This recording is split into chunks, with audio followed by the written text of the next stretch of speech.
Halo sahabat Tuhan yang mari terkasih, jumpa lagi dengan saya Pastor Yos Fernandes Mamatus dalam renungan harian Senin 7 Desember 2020. Apa kabar? Saya berharap Anda semua tetap dalam keadaan baik, sehat dan tetap semangat. Bapak Ibu saudara-saudari yang terkasih, mari kita siapkan hati dan pikiran kita untuk bersama-sama mendengarkan dan merenungkan sabda Tuhan. Mari kita tandai diri kita dengan tanda kemenangan Kristus. Dalam nama Bapa dan Putra dan Roh Kudus. Amin. Bacaan pertama diambil dari kitab Yesaya bab 35 ayat 1-10. Padang gurun dan padang kering akan bergirang, padang belantara akan bersorak-sorai dan berbunga.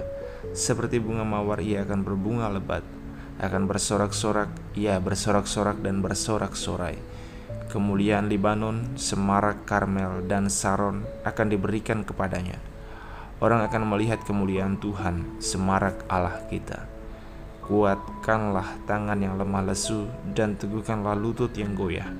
Katakanlah kepada orang-orang yang tawar hati, kuatkanlah hatimu, janganlah takut. Lihatlah, Allahmu akan datang dengan pembalasan dan ganjaran.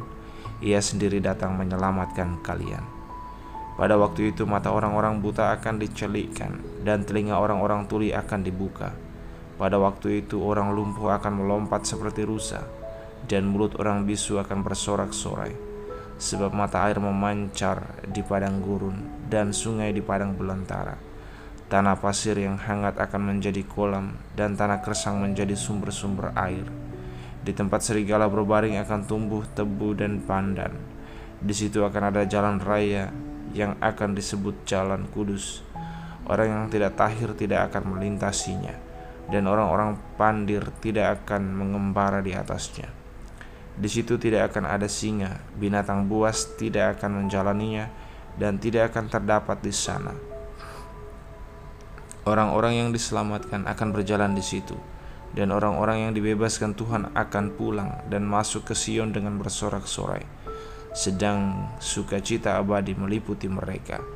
Kegirangan dan sukacita akan memenuhi mereka. Kedukaan dan keluh kesah akan menjauh. Demikianlah sabda Tuhan. Syukur kepada Allah. Dan Injil pada hari ini diambil dari Injil Lukas bab 5 ayat 17-26. Tuhan sertamu dan sertamu juga.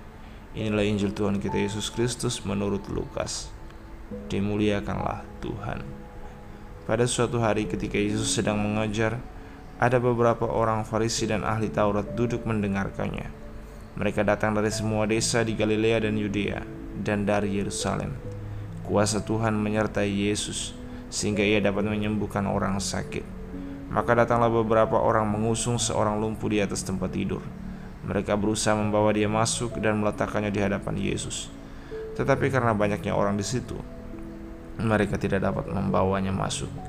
Maka mereka naik ke atap rumah dan membongkar atap itu. Kemudian mereka menurunkan si lumpuh ke tengah-tengah orang banyak tepat di depan Yesus. Ketika Yesus melihat iman mereka, berkatalah ia, "Hai saudara, dosamu sudah diampuni." Tetapi ahli-ahli Taurat dan orang-orang Farisi berpikir dalam hati, siapakah orang yang menghujat Allah ini? Siapa dapat mengampuni dosa selain Allah sendiri? Akan tetapi Yesus mengetahui pikiran mereka, lalu ia berkata kepada mereka, "Apakah yang kalian pikirkan dalam hati? Manakah lebih mudah, mengatakan dosamu sudah diampuni, atau mengatakan bangunlah dan berjalanlah? Tetapi supaya kalian tahu bahwa di dunia ini anak manusia berkuasa mengampuni dosa." Lalu Yesus berkata kepada si lumpuh, "Aku berkata kepadamu, bangunlah, angkatlah tempat tidurmu, dan pulanglah ke rumahmu." Seketika itu juga bangunlah orang itu di depan mereka, lalu mengangkat tempat tidurnya dan pulang ke rumahnya sambil memuliakan Allah. Semua orang takjub lalu memuliakan Allah. Mereka amat takut dan berkata, "Hari ini kita telah menyaksikan hal-hal yang sangat menakjubkan." Demikianlah Injil Tuhan. Terpujilah Kristus. Saudara-saudari yang terkasih, berbuat baiklah kepada semua orang yang ada di hadapan kita, yang ada di sekitar kita, karena merekalah yang kelak akan menopang dan membantu kita ketika kita berada dalam kesulitan dan ketidakberdayaan. Jangan pernah abaikan orang-orang yang ada di sekitar kita. Seburuk dan sejelek apapun mereka, pada akhirnya mereka jugalah yang akan menjadi penopang kita ketika kita berada di titik terendah dan tak berdaya dalam hidup. Itulah yang dapat kita pelajari dari kisah Injil hari ini. Ada seorang lumpuh yang tak bisa berbuat apa-apa selain hanya berbaring di tempat tidurnya. Ia sungguh-sungguh berada dalam keterpurukan yang luar biasa, dan bersyukur sekali bahwa ada orang yang mau mengusung dan membawanya kepada Yesus. Sungguh luar biasa perjuangan orang-orang yang membawa si lumpuh itu. Ketika pintu-pintu tertutup oleh kerumunan manusia, mereka membawa si lumpuh ke atas atap. Bisa dibayangkan betapa sulitnya membawa orang lumpuh untuk sampai ke atap dan menurunkan orang itu dari atap ke hadapan Yesus. Saudara-saudari yang terkasih, itu dilakukan oleh orang-orang yang ada di sekitar si lumpuh.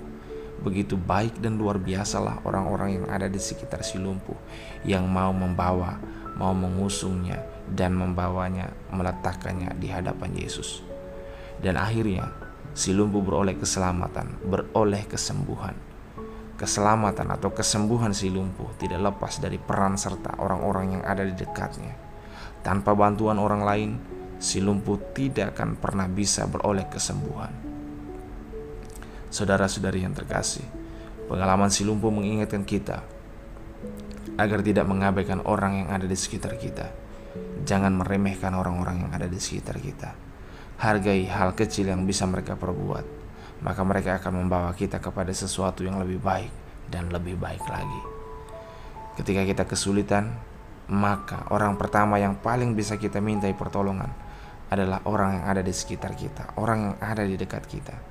Kalau kita baik kepada banyak orang, pasti kita akan dibantu oleh orang banyak. Bapak, Ibu, saudara-saudari yang terkasih, semoga kita bisa memperlakukan orang dengan baik. Dan percayalah, setiap kebaikan yang kita tabur akan kita tuai juga. Salam, Tuhan Yesus memberkati.